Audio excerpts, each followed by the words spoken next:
अध्याय 11 पाटेक Philip Duke watch. फिर ये हुआन अपने सिर पर लगी लिपस्टिक के निशान को पोंछने के लिए वॉशरूम में गई। उसे लगा जैसे उसकी बड़ी बहन ने जानबूझकर ऐसा किया है। ये शुवान का काम पूरा होने के बाद वह लिफ्ट से हुआक्सेंग प्लाजा की 6ठी मंजिल पर गया। वह पाटेक फिलिप की दुकान को दूर से देख सकता था। काले और सोने के क्लासिक संयोजन ने दुकान को बहुत उच्च श्रेणी का बना दिया। फर्श से छत तक फैली खिड़की बिल्कुल साफ थी और कई ग्राहकों को अंदर बैठे देखा जा सकता था। ये हुआन मुख्य प्रवेश द्वार पर खड़ा था और कर्मचारियों से विवरण पूछ रहे ग्राहकों की बातें सुन रहा था। वहां बहुत सारे लोग थे लेकिन ये गंदा नहीं लग रहा था। ये वास्तव में एक शीर्ष लग्जरी ब्रांड था। दुकान में प्रवेश करने वाले ग्राहकों की गुणवत्ता उत्कृष्ट थी। ये जुबान बस अंदर चली गई और काउंटर पर घड़ियों की चमकदार श्रृंखला को देखकर सिर हिलाया। उनमें से हर एक बेहद खूबसूरत था। बेशक कीमत भी बहुत सुंदर थी।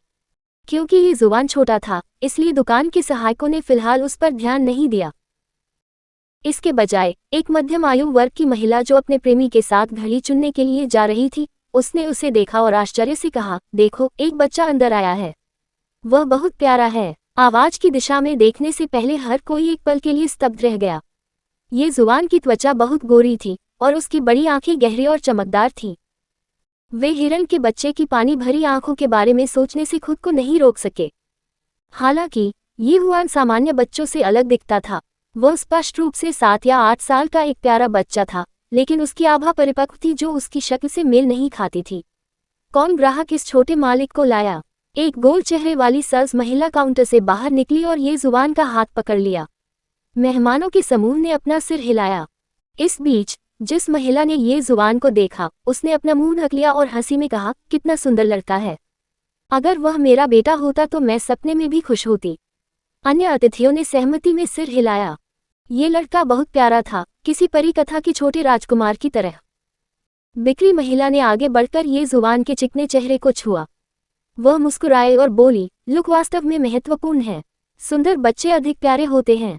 उसने कई सुंदर बच्चे देखे थे, लेकिन इतना प्यारा बच्चा उसने पहली बार देखा था। उसने ये भी अनुमान लगाया कि इस बच्चे के माता पिता एक सुंदर पुरुष और एक सुंदर महिला होंगे।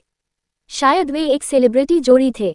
हालांकि ये जुबान को ऐसा अंतरंग संपर्क पसंद नहीं था।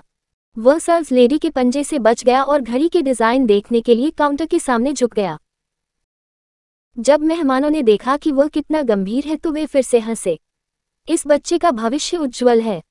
आप बहुत छोटे हैं, फिर भी आप पहले से ही जानते हैं कि लग्जरी घड़ियों को कैसे देखना है। इतनी कम उम्र में वह लग्जरी घड़ियों के बारे में कैसे जान सकता है? मैं अनुमान लगा रहा हूं कि वह शायद चमकदार चीजों से आकर्षित है। इतने खूबसूरत बच्चे का खो जाना खतरनाक है। क्या आप चाहते हैं कि मैं आपके परिवार से संपर्क करने में मदद करूं? गोल चेहरे वाली सल्स महिला ने सहमति में सिर हिलाया। बच्चे अपने माता पिता का खजाना थे। यदि उनके बच्चे खो जाते हैं तो उनके माता पिता निश्चित रूप से चिंतित होंगे। वह आगे बढ़ी और ये हुआन के पास बैठ गई। उसके जैसी ही ऊंचाई बनाए रखने के बाद उसने धीरे से पूछा, छोटे बच्चे, तुम्हारे माता पिता कहाँ हैं? क्या वे आपके साथ नहीं आए? सल्स लेडी की हरकतों से ये जुबान को उसके प्रति सम्मान महसूस हुआ। आमतौर पर उसे दूसरों की ओर देखना पड़ता था। इस तरह के समान संचार से उसे बहुत सहज महसूस हुआ। उसने सल्स लेडी की ओर देखा और अपना सिर हिलाया। मैं अकेला आया हूँ, मैं हारा नहीं हूँ। मैं एक घड़ी खरीदने के लिए आपकी दुकान पर आया था। मेहमान जोर जोर से हंसने लगे। ये बच्चा, मेहमानों की आंखें तुरंत थोड़ी चौड़ी हो गईं। उन्होंने जो सुना उस पर उन्हें विश्वास नहीं हो रहा था। ये बच्चा वाकई दिलचस्प था। क्या वह यहाँ घड़ी खरीदने आया था?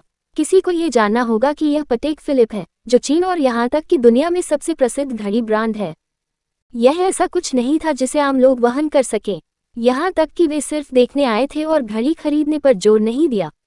सभी को लगा कि ये जुबान वास्तव में दिलचस्प थी। उनकी आवाज़ बहुत युवा थी लेकिन उनका लहजा बहुत पुराना था। एक जोड़ा जो पहले ही सौदा कर चुका था, ये जुबान के सामने चला गया। महिला जितना अधिक ये जुबान को देखती थी, उतना ही अधिक वह उसे पसंद करती थी।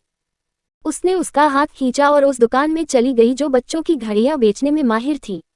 ये जुबान चुप थी। उसने सोचा, सावधान रहो नहीं तो मैं तुम पर बाल तस्करी का मुकदमा कर दूंगा। यदि ये तथ्य नहीं होता कि आपके पास 88 उपस्थिति अंक हैं, तो मुझे कोई परवाह नहीं होती। हालांकि यदि आप केवल 10 वर्ष छोटे होते। समय कसाई की चाकू की तरह था। इस दुकान में कार्टून हेड वाली सभी प्रकार की डिजिटल घड़ियां और कुछ अतिरंजित बच्चों की क्वार्ट्ज घड़ियां थीं। महिला ने चारों ओर देखा और उसे एक फोन घड़ी मिली जिसका उपयोग कॉल करने के लिए किया जा सकता था। अगर तुम्हें कोई टुकड़ा पसंद आए तो मुझे बताओ, मैं इसे आपके लिए खरीदूंगा।